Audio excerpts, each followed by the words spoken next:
안녕하세요. 시온연구소입니다. 시온연구소 오늘은요, 패들렛을 가지고 학생들의 어떤 협력을 이끌어내기 위해서 어, 프로그래밍 수업하는 와중에 우리가 해볼 수 있는 방법들을 좀 시행착오 하는 시간을 가져보려고 하는데요. 제가 보여준 이 영상에서 여러분들은 조금 더 발전시켜서 해보셔도 좋을 것 같습니다. 스윗한 협력학습이죠. 그래서 이렇게 이제 고쳐서 진행을 해볼 건데요. 일단은 제가 이제 짜려고 하는 거는 뭐냐면은 이제 아두이노의 그 언어를 그 오픈소스 프로그램을 사용할 건데, 일단은 이 프로그램은 이제 센서에 손이 가까이 가면은 불이 들어오는 아주 간단한 코딩이고요. 그래서 일단 준비물에 대한 거를 이제 학생들에게 보여주기 전에 이거에 대한 결과물 같은 것들을 좀 보여주고 싶은데요. 지금 당장은 이제 링크를 못 걸어도 이제 나중에 걸면 되겠죠? 그래서 먼저 있기는 있는데 일단은 뭐 완벽한 거는 아닌데 이제 제가 원하는 것은 아닌데 일단 이거를 먼저 올려놓도록 하겠습니다. 근데 제가 원하는 것은 이제 뭐였냐면은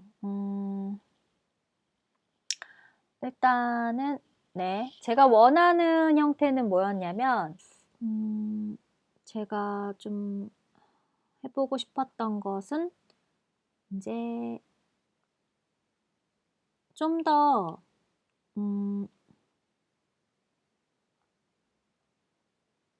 이렇게 이런 내용보다는 그 완성된 장면과 그다음 완성까지 가는데 하는 방법이 적혀 있는, 그러니까 기록되어 있는 모습의 영상이 필요한 거거든요.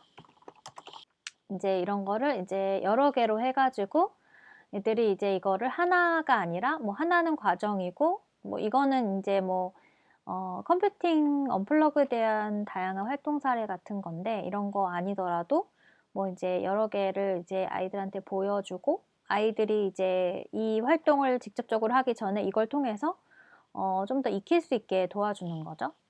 그 다음에는 이제 두 번째로는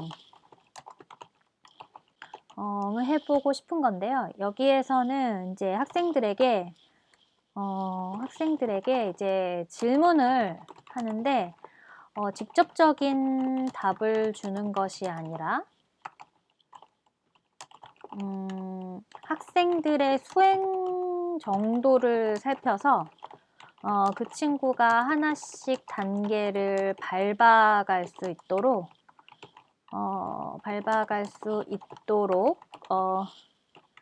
도약할 수 있도록 질문을 통해 생각하게끔 도와주는 거죠.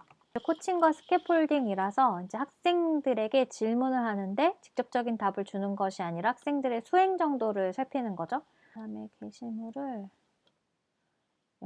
이제 얘한테 연결이 이렇게 돼야 되거든요. 그래서 그런데 이 안에서의 이제 스캐폴딩이 필요한데 이 스캐폴딩을 저는 어떻게 주고 싶냐면 그 블럭 형태로 아이디어 제시를 한번 해볼 수 있게 학생들에게 이제 주고 싶은 거예요. 그래서 블럭은 되게 여러 가지가 있을 건데 먼저 첫 번째는 순서를 정하는 거고요. 그리고 나서는 코딩을 탐색하고 코딩 용어 및 개념을 탐색하고 그리고 나서 코딩 블럭을 통해 순서대로 내용을 짠 후 그다음에 직접 코딩 창에 입력하여 에러를 해결해 보는 거죠.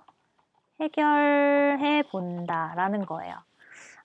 그런데 이게 이제 약간의 어떻게 보면은 이제 얘한테 이제 가는 건데, 그런데 여기에서 이제 학생들에게 되게 주어져야 하는 것 중에 하나가 이제 또 이렇게 만들어서 스캐폴딩 1, 넘버링을 그냥 해볼게요. 스캐폴딩 1은 먼저 순서, 네, 알고리즘 설계를 하는 건데요. 그래서 지금 현재 있는 재료들을 영상으로 보여주고 그 재료를 활용하여 마지막 모습을 구현하기 위해 컴퓨터에게 어떠한 순서를 명령해야 할지 고민하는 거죠. 고민하는 겁니다. 그래서 이제 이거 같은 경우에는 네, 또 연결을 해야 되겠죠? 게시물에 연결해서 이렇게, 그래서 이제 순서를 이렇게 알고리즘을 짜고 나서 그 다음에는 이제 코딩 용어를, 코딩 변수 및 개념 용어 확인하기가 이제 스캐폴딩의 두 번째다. 뭐 이렇게 네, 넣어 볼게요. 그래서 이 코딩 그 개념이 있잖아요. 별건 아니지만 뭐 이렇게 중괄호도 있고요. 그쵸? 중괄호가 되게 중요한 역할이긴 한데 그냥 괄호도 있고요. 그쵸?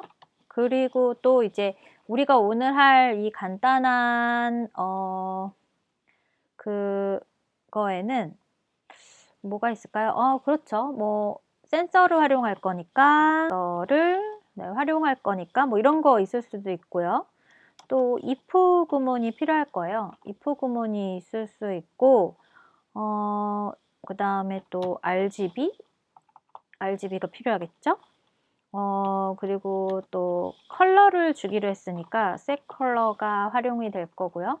굉장히 많잖아요. 그러니까 이런 것들을 쭉 이제 학생들에게 이게 좀 탐색할 수 있는 그런 시간들을 주는데 이때는 좀 뭔가 게임 형태로 진행을 하면 더 좋을 것 같아요. 그래서 게임 형태로 뭐 맞는 것끼리 연결하는 그 게임이라든지 뭐 이런 것들을 통해서 게임 기반 학습으로 혼자 하는 게 아니라 짝과 함께 하는 것이 중요하다라고 볼 수 있고요. 그리고 얘가 이렇게 두 번째가 될 거고요. 그래서 이제 연결을 할게요. 그리고 나서 이제 세 번째는 이렇게 어느 정도 코딩에 대한 좀 내용을 좀 알고 했으면은 이 순서하고 이 코딩을 매칭할 수 있어야 되잖아요. 그래서 스캐폴딩, 근데 이래서 언플러그드를 또 끼면 참 좋은데 언플러그드를 활동을 뭐 해도 좋은데 이미 한 거죠. 뭐 코딩 변수를 게임을 한 거니까. 그러니까 이건 놔두고 이제 코딩 블럭을 통해 순서를 알고리즘을 설계해 볼까요? 그래서 이제 앞서서 배웠던 코딩을 활용하여 코딩 창에 코딩할 내용을 언어로 적는다. 그래서 이제 텍스트 기반이죠. 텍스트 기반의 코딩 활동의 경험인데 이제 여기에서 되게 엄청난 그 시행착오가 있을 건데 이제 이때 주의할 점이 뭐냐면은 이 선생님이 교수자들은 학생들의 실패에 대해 더욱 크게 격려하고 되도록 짝끼리 고민하고 다시 해볼 수 있는 시간을 충분히 준다. 이 주되 너무 가만히만 두지 않는다. 이게 진짜 사실 스킬이죠. 교사들의 어떤 스킬이라고 볼 수 있는데 그래서 이렇게 교사 이제 두지 않는다라는 거고요. 네, 그 다음에 4번 하면 질문을 통해 내용에 다다르게 돕는다라는 건데요. 그래서 직접 코딩을 시키는 거죠. 그래서 먼저 학생들이 이제 대문자와 소문자의 차이라든지, 그리고 또 띄어쓰기의 장점과 단점이라든지, 아니면 if, 그다음에 else, 구문의 활용이라든지 이런 것들에 대해서 학생들이 잘 접근할 수 있도록 이제 도와야 되겠죠. 그래서 이 스캐폴딩은 또 이제 이렇게 4번째까지 연결이 될 겁니다.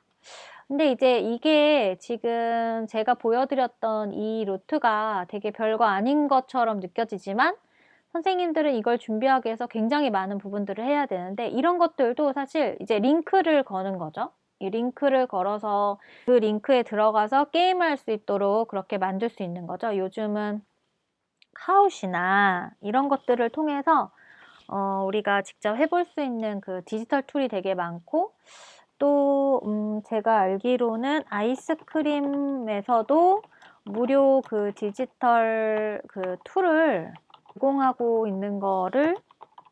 제공을 하고 있는 걸로 알고 있거든요. 네, 그래서 이런 것들을 활용할 수 있겠고요. 그리고 또 이런 알고리즘 설계에 있어서 어떤 교사의 질문이라고 한다면 사실 앞서 너희가 설계한 알고리즘과 이 코딩과는 어떠한 차이가 있을까? 어떠한 뭐 간격 차이가 있을까? 다른 점은 무엇일까? 뭐 이런 질문이라든지 또 교수자의 질문으로는 이 교수자의 질문을 매번 해줄 수 없다면 이 교수자의 질문을 디버깅 체크리스트로 제안할 수도 있겠죠. 그래서 이런 것들을 통해서 우리는 이거를 이제 스캐폴딩을 다 하면 그 다음에는 이제 직접 이 스캐폴딩 안에서 사실 이 지금 과정에서 사실 코칭 및 스캐폴딩 이외에 그 articulation이라는 그 뭐랄까요? 명확화하기의 과정이 있는 건데 이거는 제가 이해한 대로 뭐 설명을 해볼 수도 있고 짝에게 설명하기 뭐라든지 아니면은 자기가 이해한 대로 코딩에 적용해보기라든지 근데 이게 사실은 이 코칭과 스캐폴딩의 다음이라고는 하지만 이제 결국은 이 명확화하는 것은 뭐 여기에도 포함이 될 수 있겠고요. 그리고 또 여기에도 포함이 될 수 있겠고요. 그리고 또 여기에도 포함이 될 수 있을 것 같아요. 그래서 사실 여기에서도 포함이 될 수 있지만 여기에서는 명확화라는 단어를 쓰기에는 좀 너무 얘가 너무 높은 상위 수준의 그 개념인 것 같고요. 지금 요 단계에서는 사실 명확화하는 이 단계를 쓸 수 있겠죠. 그래서 조금 더 위계를 통해서 여러분들의 이해를 돕자면 이 모델링이 정말 큰 1번이 되는 거고요. 그리고 이 코칭 및 스캐폴딩이 큰 2번이 되는 거고 그리고 이 명확화가 사실 큰 3번이 된다라고 볼 수 있겠습니다. 그래서 이제 명확화까지 하면 이제 4번째로는 성찰하기 단계에서는 그 자기가 한 방식과 그 다음에 조수자가 설명한 방식이 맞는지 확인하고 비교하는 그런 과정이다라고 볼 수 있겠죠. 평가를 해야 되겠죠. 근데 이거는 사실 상황에 따라서 사후 설문지로도 활용할 수 있을 것 같아요. 그래서 내가 과연 제대로 했는지에 대한 어떤 그런 평가하는 시간을 가져볼 수 있겠습니다. 그래서 이렇게 연결해 볼까요? 그래서 여기에서 잠깐 그 학생들의 그 학습 정도를 알아보기 위한 사전 평가를 통해서 이제 짝을 1번 짝을 짓는 그 근거 자료로 활용할 수 있겠죠? 그래서 학생들이 이런 걸 해봤는지, 이런 짝 프로그래밍을 해봤는지, 이런 것들을, 그래서 여기서 학습 사전평가 한번 들어가고, 사후 평가도 들어갈 수 있겠죠? 이 디지털 툴을 활용해서 사실 이게, 학습을 자기주도적으로 하게끔 도와주는 또, 학습자가 전체적인 과정을 또 메타인지를 활용할 수 있는지를 좀 볼 수 있는 그런 좋은 기회가 될 거라고 저는 생각을 하고 있습니다. 그럼 여러분 오늘은 이런 디지털 툴을 활용해서 이렇게 좀 전체적인 전개를 짜는 거를 같이 해봤는데 다음 시간에도 또 재미있는 내용 함께 공유해 보도록 하겠습니다. 그럼 여러분 다음 시간까지 안녕.